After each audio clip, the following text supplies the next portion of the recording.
Jaya Radha Madhava Kunja Bihari.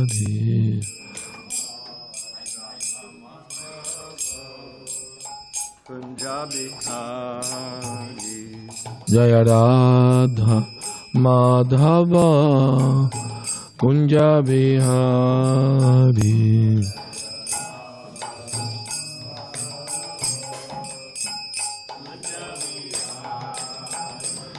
Jaya Gopi Jana Vallabha Girivaradhari.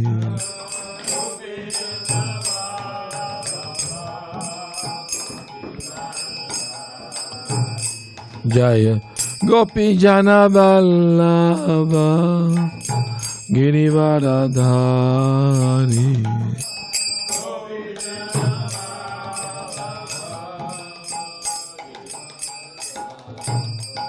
Yashodanandana Braja Jana Ranjana.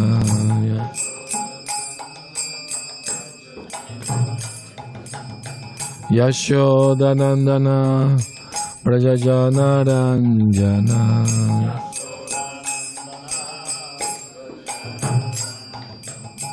Jamunatira Vanachari.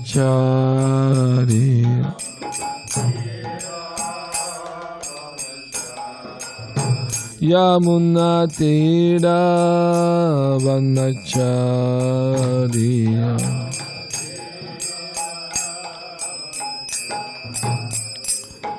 Jaya Radha Madhavo Kunja Vihari.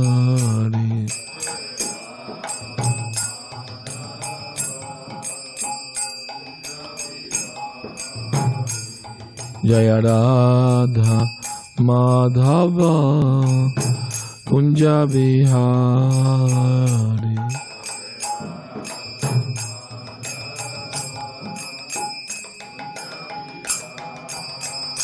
Jaya Gopi Jana Vallabha Girivaradhari.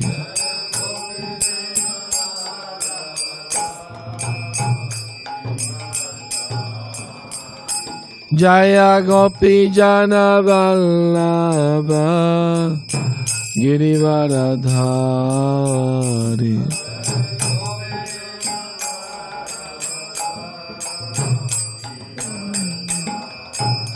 Yashodanandana Braja Jana Ranjana.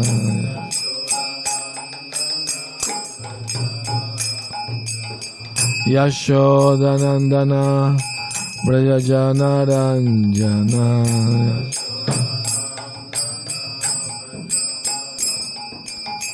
Jamunatira Vanachari.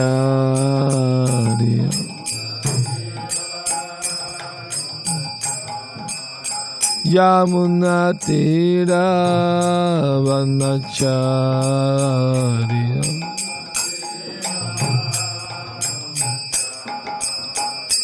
Jaya Radha Madhava Kunja Bihari.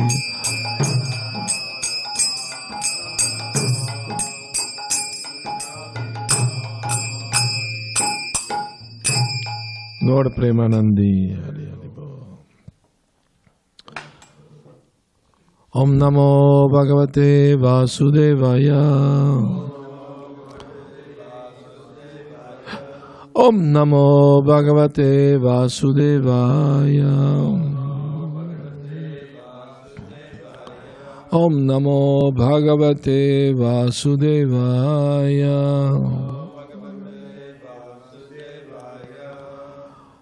Narayanam Namaskritya Naram Chaiva Narottamam Devim Saraswatim Vyasam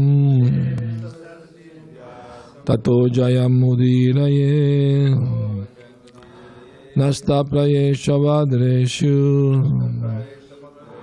Nityam Bhagavata Sevaya Bhagavati Uttama Shloke Bhaktir Bhavati Naistiki. We are reading from Srimad Bhagavatam, 7th Canto, Chapter 10, Text 4. Nanyata tekila guru gateta karunatmanaha yasta shisha ashaste nasabritya savaivanik nanyata tekila guru gateta karunatmanaha yasta shisha ashaste nasabritya savaivani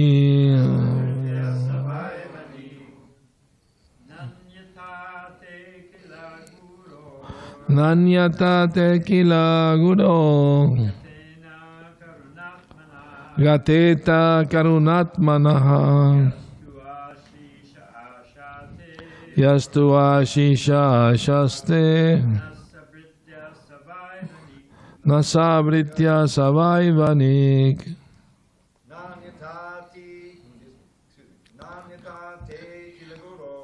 nanyatate kila guru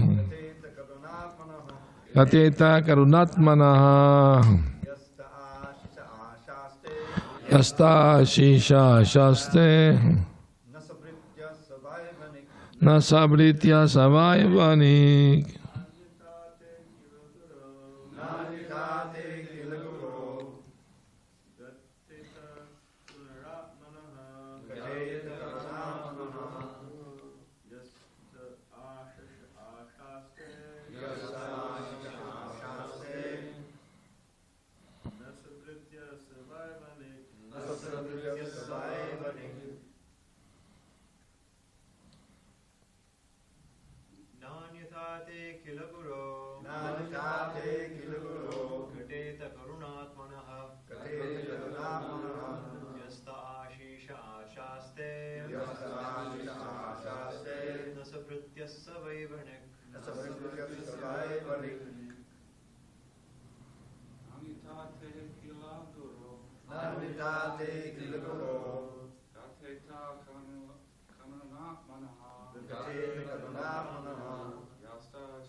na, not, anyata, otherwise, te, of you, akila guru, O Supreme Instructor of the entire creation,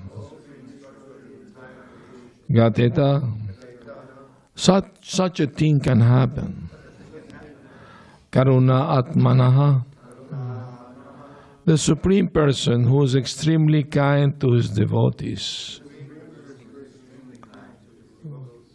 Yeah, any person who, te, from you, ashisha, material benefits, ashaste, desires in exchange for serving you, na, not, saha, such a person, britya, a servitor, saha, such a person, vai, indeed, vanik, a merchant who wants to get material profit from his business.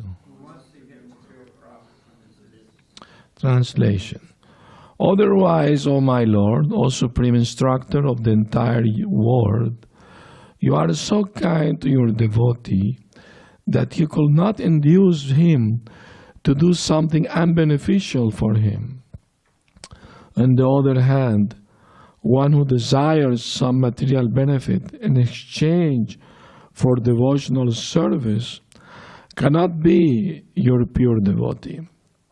Indeed, he is no better than a merchant who wants profit in exchange for service. Purport. It is sometimes found that one comes to a devotee or a temple of the Lord just to get some material benefit. Such a person is described here as a mercantile man. Bhagavad Gita speaks of arto jigyasura-artarti. The word arta refers to one who is physically distressed. An artarti refers to one in need of money. Such persons are forced to approach the Supreme Personality of Godhead for mitigation of their distress or to get some money by the benediction of the Lord. They have been described as sukriti, pious, because in their distress or need of money, they have approached the Supreme Lord. Unless one is pious, one cannot approach the Supreme Personality of Godhead. However, although a pious man may receive some material benefit, one who's concerned with material benefits cannot be a pure devotee. When a pure devotee receives material opulences, this is not because of his pious activity, but for the service of the Lord. When one engages in devotional service, one is automatically pious. Therefore, a pure devotee is anyavilashita shunyam. He has no desire for material profit, nor does the Lord induce him to try to profit materially. When a devotee needs something, the Supreme Personality of Godhead supplies it. Yogakshemam bahamiham. Sometimes materialists go to a temple to offer flowers and fruit to the Lord because they have learned from Bhagavad Gita that if a devotee offers some flowers and fruit, the Lord accepts them. In Bhagavad Gita 9:26, the Lord says, Patram pushpam phalam toyam yume bhakta prayaschati tadaham bhakti upaharitam ashnami prayatatmanaha.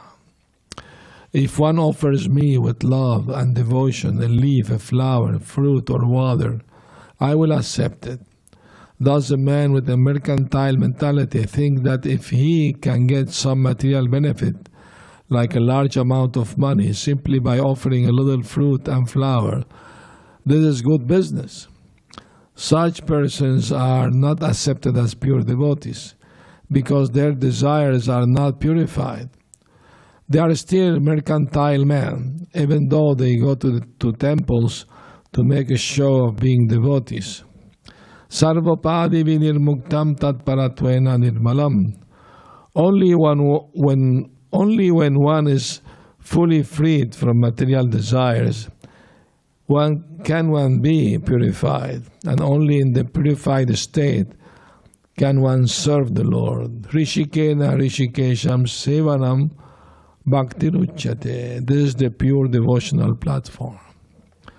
Om Agyanti Mirandasya Gyananjana Salakaya Chakshurum Militam Yena Tasmai Shri Gurave Namaha. I was born in the darkest of ignorance, and my spiritual master Srila Prabhupada opened my eyes with the torchlight of knowledge. I offer my humble respectful obeisance unto him. Srila Prabhupada Ki Jai. Translation again. Otherwise, my Lord, O Supreme Instructor of the entire world, you are so kind to your devotee that you could not induce him to do something unbeneficial for him. On the other hand, one who desires some material benefit in exchange for devotional service cannot be your pure devotee.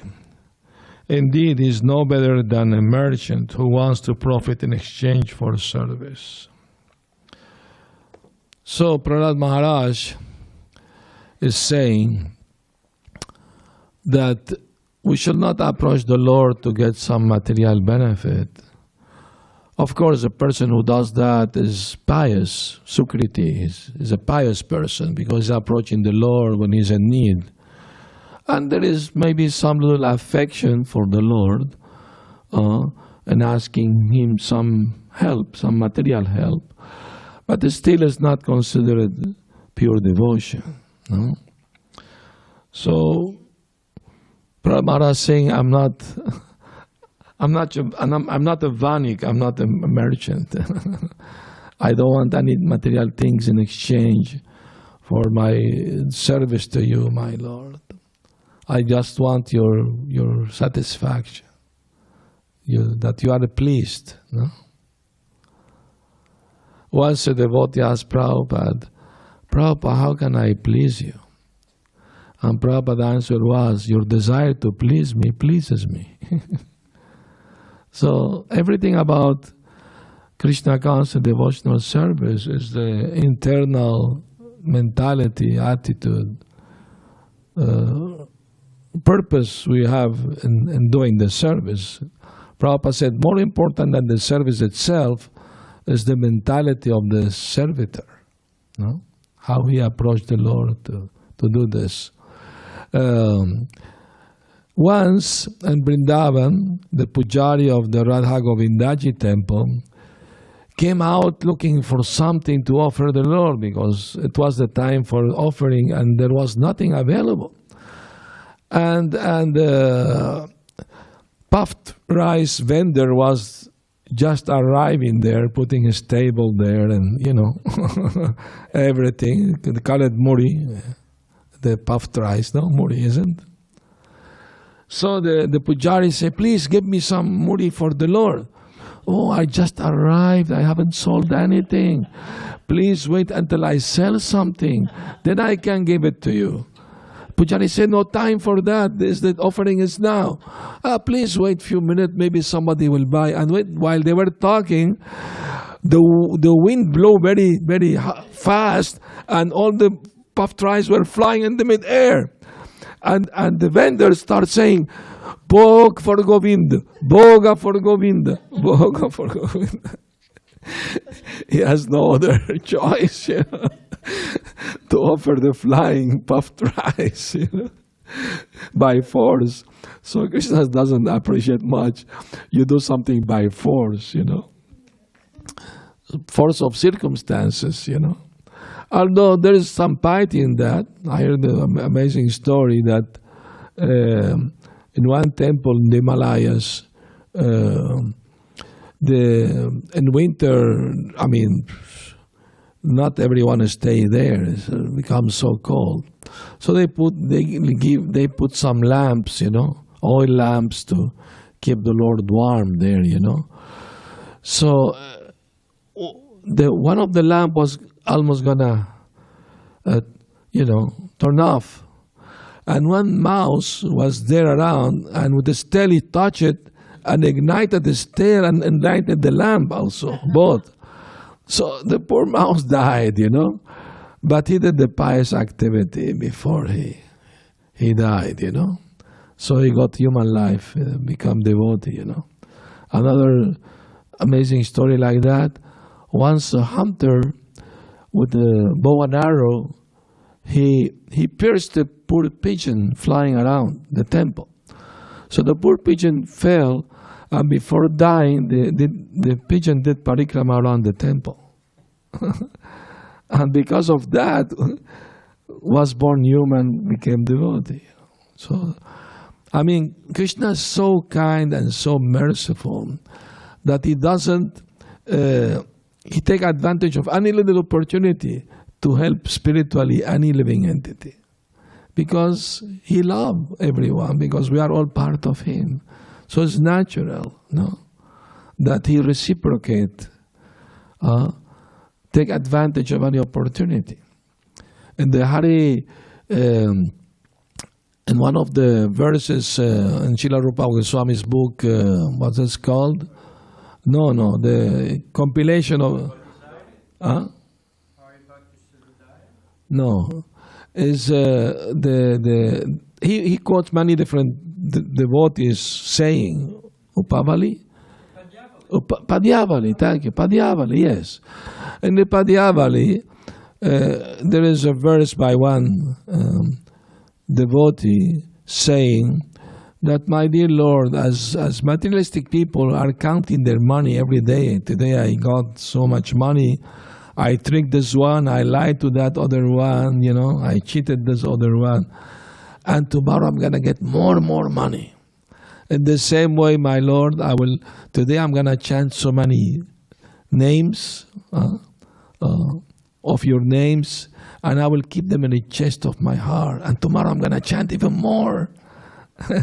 So this greed can be done, can be spiritualized. Actually, everything can be spiritualized if we use it even anger. Hanuman used as anger. Srila Bhaktisiddhanta Saraswati Thakur said that Hanuman burning Sri Lanka is the actual meaning of the verse Trinad api sunichena. He said that. That's real, being lower than the blade of grass, to burn Sri Lanka with anger. That's what Bhaktisiddhanta Saraswati said. So, meaning that, by that, I try to understand it also, it's not easy to understand the mind of great devotees. But what he meant by that is that service the Lord is real humility. Humility we don't show to everyone, only to Vaishnavas and to the Lord. To those who are not Vaishnava, we offer kindness. We offer kindness. And the Vaishnavas, yes, we should offer obeisances and, like that. So, Prahlad Maharaj, being great pure devotee, he is telling the Lord, please, I am not one of those merchants who approach you just as something material in exchange of their service to you. This reminds me a story. 3 beggars, they were allowed into the palace to beg from a king. And the king said, you ask me anything you want. And they were discussing among themselves, how much we should ask. Should we ask 50 silver coin? Oh, that's a lot of money. He will think we are very greedy. He will not give us anything. Then, okay, let's ask for 50 copper coin. Yeah, that's a good idea. They could have asked 100 golden coin. He will have given to them. He's a king. But they don't know what to ask. And that's the situation of most people. They don't know. They may be pious, they may come to temple, church, whatever. But they don't know what to ask from the Lord. Sometimes new devotees, they write me asking, can you please for my mother, she is sick, so she will recover, or my father is going to have surgery, can you please pray for him? Things like that, So I understand these are like, what the Bhagavad Gita said, Artho, that they are helpless, they are in distress. Not only physically, but mentally also. Actually, nowadays, there is more mental health problem in the world than physical problems. People are more distressed in the mind because the way the modern civilization is made is to put everybody in distress.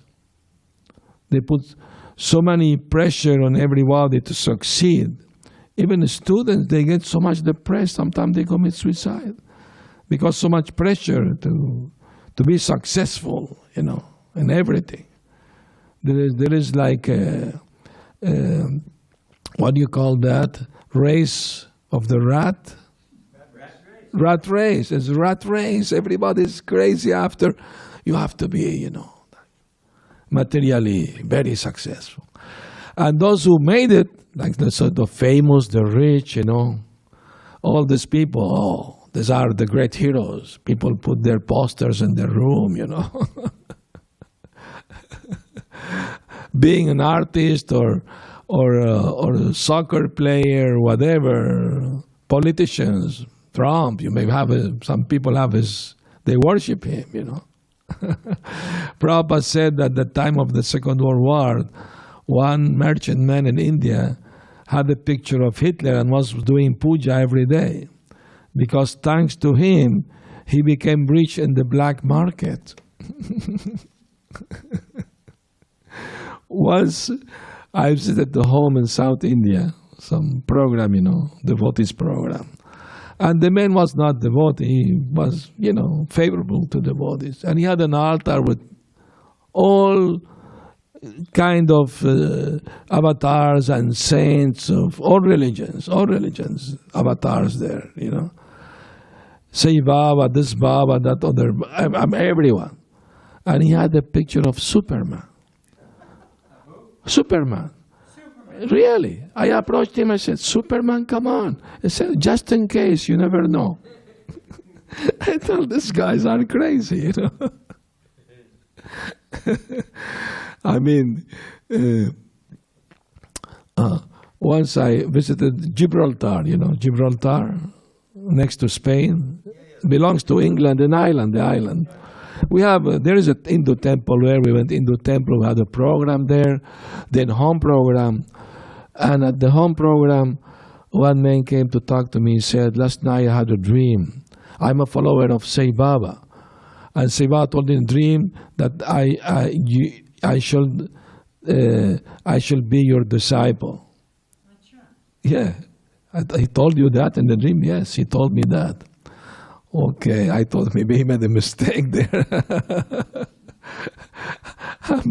Anyway, things happen crazy like that, So, Srila Bhaktisiddhanta in his beautiful prayers to the Lord, he said, after doing all day service to you, the only payment I want from you is your love. That's all I want. Love in exchange, Yeah, that's the payment I want. Your pleasure, your satisfaction. Once a devotee asked Prabhupada, how can I know that I'm pleasing Krishna? And Prabhupada's answer was, when you see him, you will know. When you will see him, you will know. Meaning that the perfection of pleasing the Lord, that he will give you his darshan, his mercy. Prabhupada in the 72, he revealed to few of his disciples that by the mercy of his Guru Maharaj, he was seeing Krishna. While chanting japa, he was, that was Sudama and others also. Prabhupada told them that. So, I mean to say, of course, Prabhupada said that the desire to please Krishna, to see Krishna, is as good as seeing him, because the intensity of the desire that's what Krishna takes into account, Remember the pastime of Narad Muni, that after many years of practicing sadhana, he had darshan of the Lord. He was seeing the Lord in his heart while in the forest. And when he opened his eye, the same form was in front of him. So his ecstasy multiplied by thousands. But suddenly that beautiful form of the Lord disappeared. So he became very anxious to see it again. So he tried again mechanically to concentrate his mind and the heart to try to see the form of the Lord. No matter how hard he tried, he could not see it again. It just appeared for a few seconds. But he heard the voice of the Lord. He said, I appeared before you just to increase your desire to achieve me. Because those who are not totally pure can't see me. But Narad at that time, of course, his name was Vasudeva before becoming Narad. He was following very purely everything. But he had a little attachment to the mode of goodness. In the form of the beauty of the forest, the birds singing, the water, of the river going down, beautiful sound. So this little attachment was an impediment to the mode of goodness. What to speak of ignorance and passion, the lower modes, So, and of course, here Prabhupada is quoting one verse from Bhagavad Gita, which is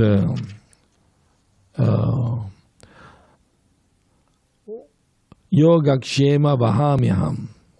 Remember that verse? Ananya Chintayantamam. So that verse, one Gita scholar in Jagannath Puri, he was a pure devotee, great devotee. He was married, have a wife, but he will not do anything but learning and teaching Bhagavad Gita. That was his only occupation. He will go to the temple and gather some people and teach them Bhagavad Gita. During the day, he himself will study Bhagavad Gita.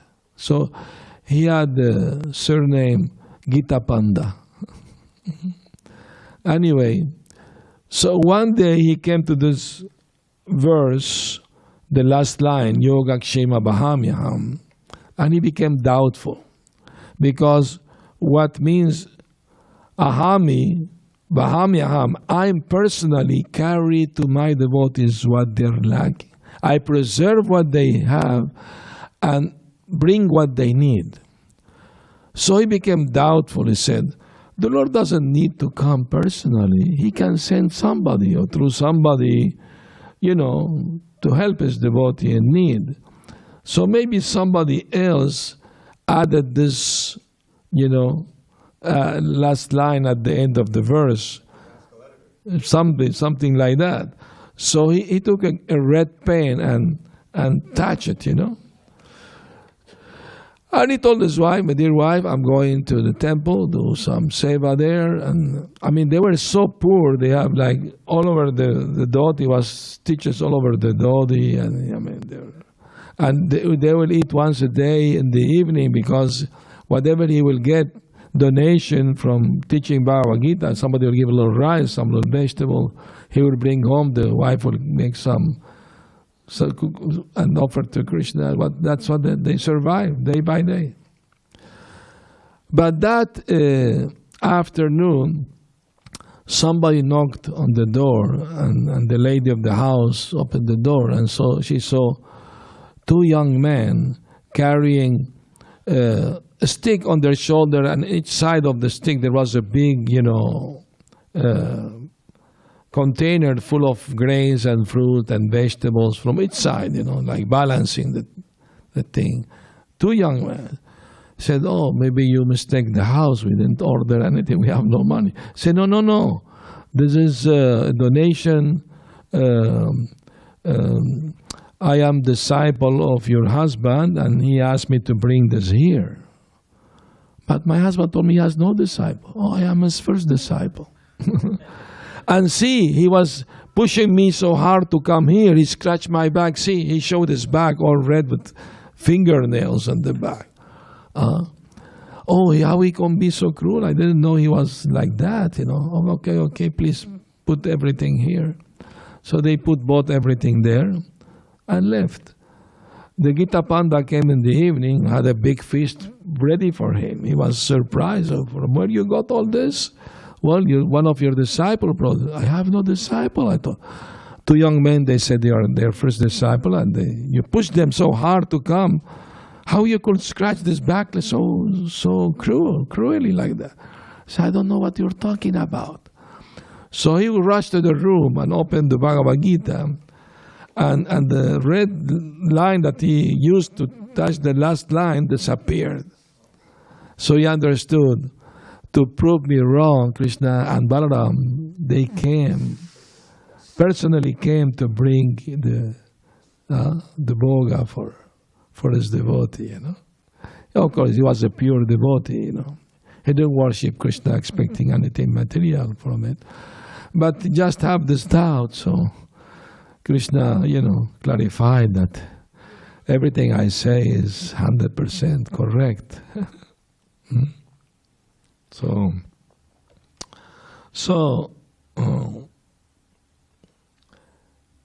And anyway, to say, the problem is not just to have material desire. The problem is not to try to satisfy them. Somebody may have material desire but wants to be free of them. Doesn't want to increase them or to maintain them. Wants to diminish them. So then it's a safe position, you know. If we don't act on them, then gradually they get bored, you know, and leave you alone, you know.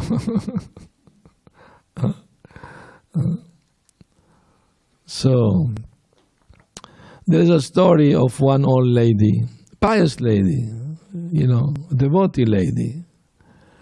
And she lived in a hill, and every evening she will carry firewood on her back up to her little hut, you know, to heat up, to cook, whatever. And one evening, almost she reaching her hut, all the bundle of firewood fell from her back, downhill. And the poor lady crying, "My Lord, please help me. I'm too tired. I'm very old. I can't go down there," you know. And she was crying and praying to God, and for a little while, you know. And she heard the voice of the Lord saying, "My dear daughter, how can I help you?" And she said, "Please put the bundle of firewood back on my back, please."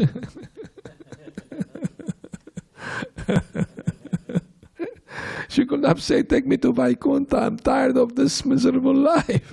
At least that, you know, is not pure devotion either, but it's more intelligent, no? I mean, pure devotee don't even want liberation in Vaikuntha, you know. There are 4 types of liberation in Vaikuntha. Swarupya, having the same form of the Lord. Samipya, being constant companion of the Lord. Shashti, have the same opulence of the Lord. And Salokya, having the same planet, living in the same planet. So, but pure devotee don't even want that. They are satisfied just by doing the pure devotional service.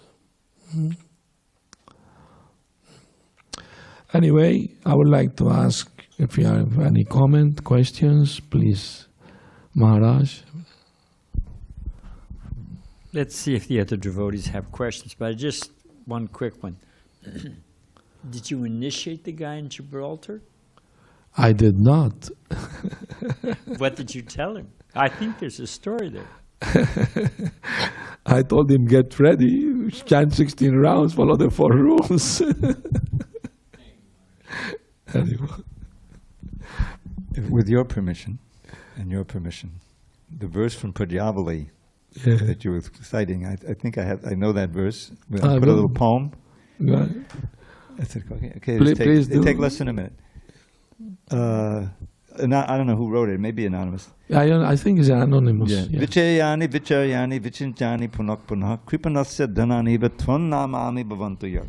Compelled to constantly collect and count his precious hoard, the miser contemplates his wealth with avaricious aims. Please bless me to become a miser who's compelled, O Lord, to constantly collect and count and contemplate your names. Haribo. Yeah, very nice. Very nice, very nice. Kavi. Okay, any other comments, questions? If someone's online, you have someone in your role. Oh, yeah.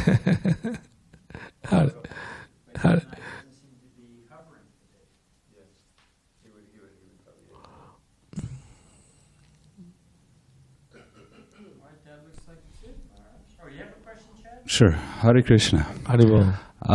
In your book, you had some very insightful thoughts before you got involved in Krishna consciousness. This is the beginning of the book. And I was just wondering what kind of set you up for that kind of thinking, or where did that thinking come from? Well, it could be from past life, I don't know. I mean, could be, you know, because actually one good astrologer in India in the 80s, he told me that in my past life I was a yogi in the Himalayas. I was born near the Ganges River. So maybe I continuing from past life. Otherwise, I mean, yeah. Didn't your mother offer a prayer? Yes, actually, both father and mother went to church to pray to God because my three brothers, sisters, they died after 1-2 years of sickness. Yeah, in Syria, Middle East. And they went to church to pray to God. If the next son will survive death, we will offer him for your service and dress him as a monk for 3 years. That's the promise they made. So. But Maharaj, Mm.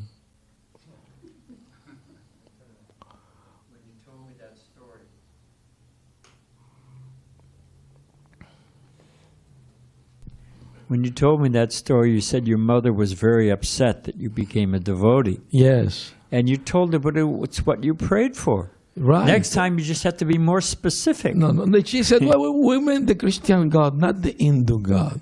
So I thought it should be more specific. God is one. It's not Muslim or Christian or Jew or Hindu or anything like that. Please pass the mic to him. So, to my understanding, okay, you said in the past life you were a guru, right? And so I was wondering, I was just like, Yogi, I said yogi. Yeah. Yogi, my bad. Yeah, because I was wondering, I was just like, I mean, if you were like completely detached from the material world, you wouldn't have came back. Right? That's true. I wasn't. No, you're right. I agree with you. I wasn't fully detached. That's why Krishna gave me another opportunity. Something brought you back. To become more detached. Okay. It's not an easy thing to get out of the material entanglement. Get out of Maya. May take few lifetimes, you know.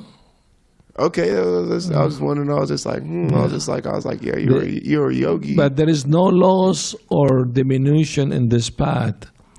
Everything we do go on increasing, never diminish. If you do like 50% of spiritual progress, next life you don't start from 0, you start from 51 up. So, yeah, there is a continuation. There's no diminution, always increasing. That's the beauty of Bhakti. Once you started, success is assured. May take you one life or many lives, but success is assured, no doubt. No doubt about it. So it may seem has beginning, but has no end. And karma, which apparently has no beginning, nadi karma phale, but karma can come to an end. Karmani nirdahati kintu ja bhakti bhajam, the Bhagavad Samhita said. By devotional service, all karma can be burned up. So that's the beauty of devotional service. And actually, I will tell you another story. What the astrologer said about my past life, something happened in Santa Maria that proved it is true. You want to hear it? Okay. My good friend Javi, famous singer, he was interviewed on TV. I'm talking about this is in the 90s in South America. And the interviewer was a parapsychologist. She was a mentalist, into metaphysics and all this. So anyway, he called me to the temple and asked me if I can give this lady the science of self-realization. I said, of course. He gave me the address, phone number, everything. Yeah, the book, Science of Self-Realization. She was interested, so he wanted, he was too busy, so he called me. We're good friends. So I said yes. So I went with another devotee to that address. It was a big mansion, like three stores, huge mansion, beautiful gardens, And she had many students learning from her about metaphysics and all these things. So we were dressed as devotees, of course. And we came in, and a young couple were sitting there, students. They were looking at us, of their dress. But the girl especially, she would not take her eyes out of me. So the devotee asked me, do you know her? I don't know her. Why is she staring at you? I don't know. I'm going to ask if she knows me. So when we're approaching them, they the girl, I was going to ask her, suddenly she fainted and started trembling and blubbling, So they'd have to take her to a room. And her boyfriend shook hands with me and said, I'm a mentalist and I feel a strong energy coming from you. I think this happened because of you. I said, I'm very sorry. I didn't mean to. He said, no, it just happened, He said, we need to talk about this. I said, okay, let me give the book to the lady in charge and, then we can talk. So I went, gave the book. We have a nice talk, gave her the temple card, invited her. It was nice. After half an hour, came down. The girl was slightly recovering from whatever happened to her. So I gave the temple card, say, we want to talk to you about this. Say, come to our temple. After a few days, both came.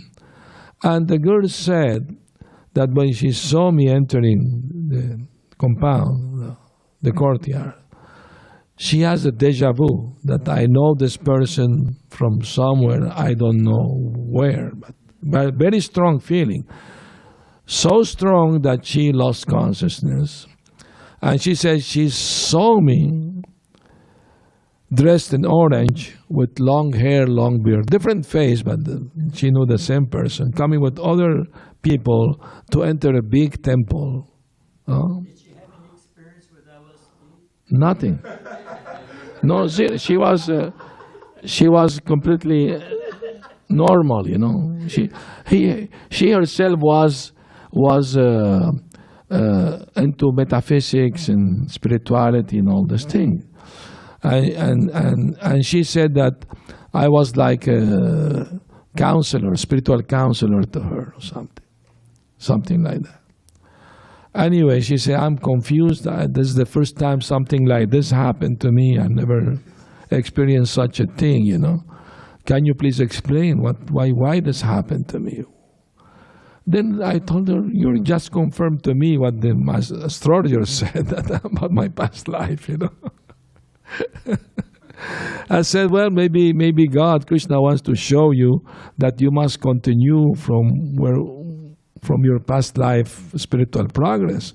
So please come to the temple, read these books, chant Hare Krishna, take a mala, And they became interested, both. They start coming to temple, start reading the books, come to the kirtan, I don't know if they became actually, but I mean to say, strange things sometimes happen. They didn't take any LSD or anything, just sometimes strange things happen to people, we know of stories of children remembering their past lives, and they prove everything they said is true. And they didn't have any, drugs or anything involved in that. So things may happen like that. It's possible. And I tell people, maybe God wants to show you that reincarnation is real, does exist. That's why He allowed these things to happen. Because the family, they don't believe in reincarnation at all. And the sons suddenly start talking about it. So we have few cases in ISKCON. You must know the case that happened in England. One Indian girl, she remembered her past life. I don't know if a dream or maybe that she was a brahmachari, bhakta, and going Sankirtan, and he was attached to Indian girl. He wanted to propose to her. And they have a car accident and he died. So because he was thinking of the girl while dying, he became an Indian girl. It's a true story. And she became Bhakti Charu Swami's disciple. And Maharaj confirmed it is true. He believed her. She gave many details, that prove that this was correct. You may believe or not believe. I'm just saying. I'm trying to resist. Yeah. You called on me. Okay. These things may happen, may not. Yeah, we don't know. But we shouldn't present it as Shastra. No, not as Shastra. We don't say it as Shastra. we say it is possible. It is possible. Yeah, there's things going on. We know that. I mean, Prabhupada himself, he said once he had a dream with John Lennon, and John Lennon was a musician in India. He was showing him his mansion in India. He was a rich musician in India in his past life, you know. I mean, these things are possible, you know.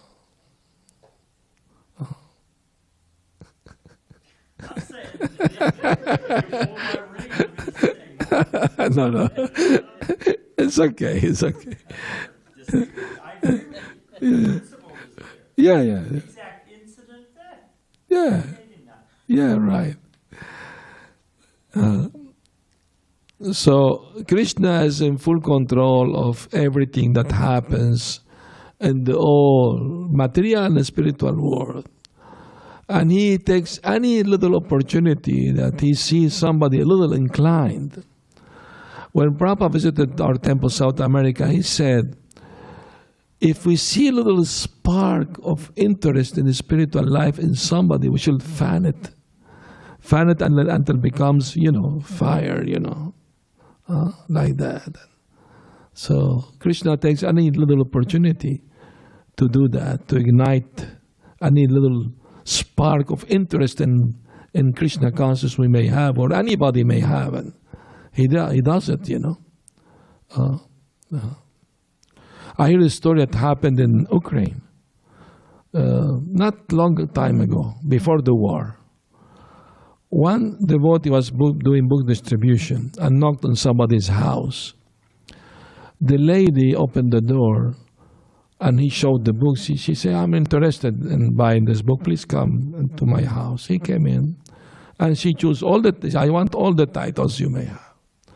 So she went to get the money from her room, and the devotee was waiting. And he saw a big oil painting of Lord Jesus. Beautiful. He was admiring the painting. And when she came back, she asked him, do you like this painting? He said, yes, we accept Jesus as our guru, our teacher. Oh, that's very nice you say that. Because 3 days ago, I had a dream with Jesus. And Jesus told me in the dream, I advise you very much to become vegetarian. And in 3 days, somebody's going to knock on your door to sell you books. Buy all of them. They are very good. It's good to know Jesus support the Sankirtan movement. Yeah. I mean, these are true stories, it happened. Yeah, these things sometimes happen, All right. Okay, thank you very much. Srila Prabhupada ki jai. Gaura Pramanandi Haribo.